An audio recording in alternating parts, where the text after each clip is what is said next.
Hi, Davy and Adeline. This is Gigi. I'm downstairs, and since I can't be with you, I thought it would be fun to read you a story. So I'll read you Cinderella, and if you like it and you'd like me to read you another story, you choose the story, and I'll make sure and get it read. Cinderella. Once upon a time, there was a girl named Cinderella. She lived with her stepmother. The stepmother did not like Cinderella. She made her work very hard every day. Cinderella had two stepsisters. Their names were Drusilla and Anastasia. The stepsisters never had to work. They just pranced around the house in their fancy dresses, and they always made fun of Cinderella because her dress was so plain. One day, a letter came to the house. "Drusilla, Anastasia," cried the stepmother. "Listen to this." She read the letter. It said, "The king is giving a ball tonight. His son, the prince, will choose a wife. Every girl in the kingdom must be there." "Then I can go too," said Cinderella. "You?" cried the stepsisters, and they laughed and they laughed. "But it says every girl in the kingdom must be there," said Cinderella. The stepmother smiled and said, "Of course you can go, Cinderella. You may go if you do your work first, and if you have a dress to wear." "Oh, thank you," said Cinderella, and she ran up to her room.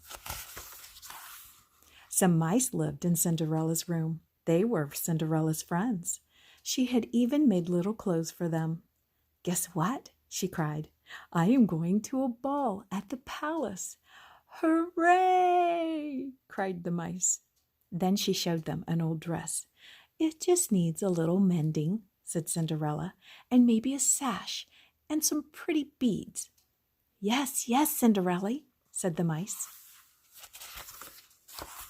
"Cinderella," called the stepmother.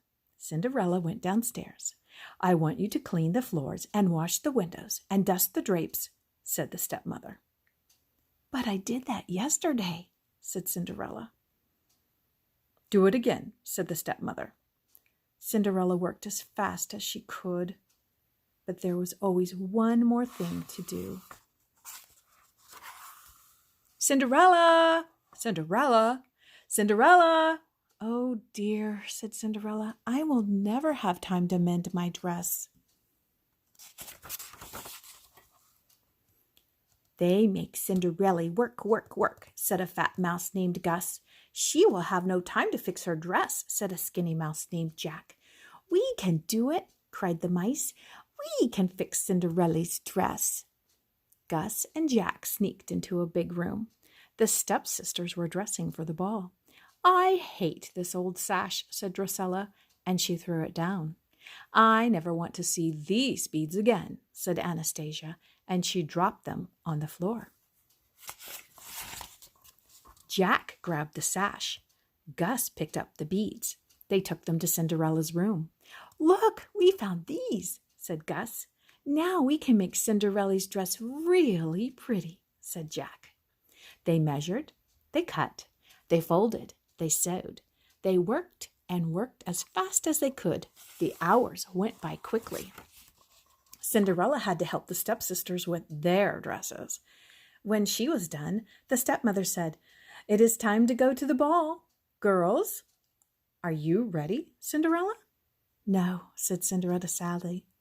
"I did not have any time to fix my dress." "Too bad," said the stepsisters. "You must learn to work faster," said the stepmother. They watched Cinderella go up to her room. When Cinderella opened the door, she saw something wonderful. Her dress was ready. "Surprise!" cried the mice. "It is the prettiest dress I have ever seen," said Cinderella, and she put it on.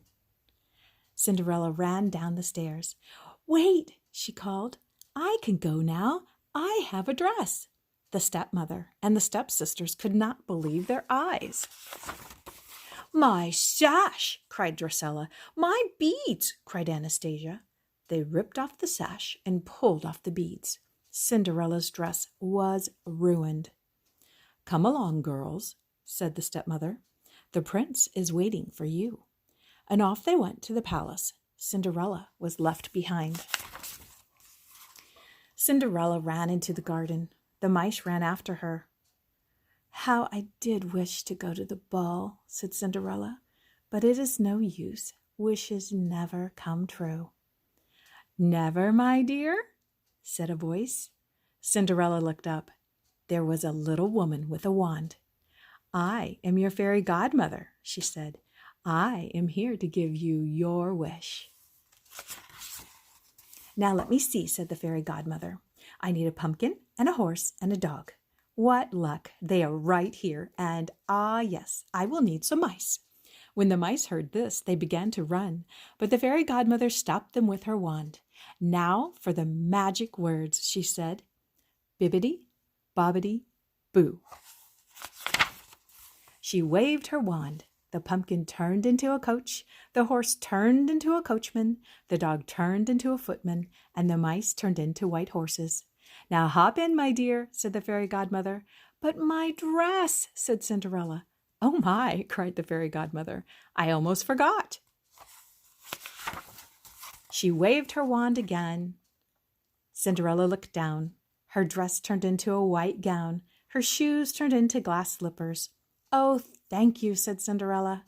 "Now hop into the coach," said the fairy godmother. "But remember, all the magic ends when the clock strikes 12. "I won't forget," said Cinderella, and off she went to the palace. At the ball, the king was complaining. "The prince has met all the girls in the kingdom," he said, "and he has not found one he likes." "Give him time," said the Grand Duke. "He has had enough time," cried the king. Just then, Cinderella came into the ballroom. When the prince saw her, he bowed. "May I have this dance?" he asked. "Yes," said Cinderella. All night the prince danced only with Cinderella. They danced around the floor as if in a dream. Everyone said, "How lovely she is! Who can she be?" The hours went by quickly. Suddenly the clock began to strike midnight.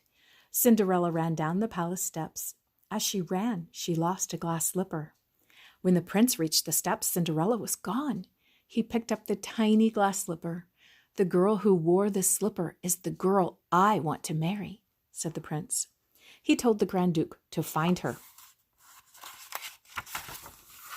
Even before Cinderella was home, the magic ended. The coach turned back into a pumpkin. The coachman turned back into a horse. The footman turned back into a dog. And there was Cinderella and the mice, just as before. The next day, the Grand Duke took the glass slipper to every house in the kingdom. At last he came to the house where Cinderella lived. Cinderella was up in her room.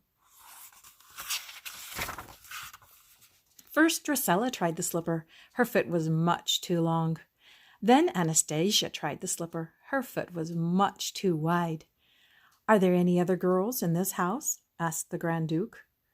"No," said the stepmother. Just then, Cinderella came downstairs. "Who is this?" asked the Grand Duke. "She is only the maid," said the stepmother. "I don't care," said the Grand Duke. "She too must try the slipper." It fit perfectly. Then Cinderella reached in her pocket and pulled out the other glass slipper. The Grand Duke bowed to Cinderella. "You are the girl the prince says he must marry," said the Grand Duke. So Cinderella went to the palace and married the prince, and they lived happily ever after. The end. I love you, Davy and Adeline. I hope you have a wonderful day. Bye-bye.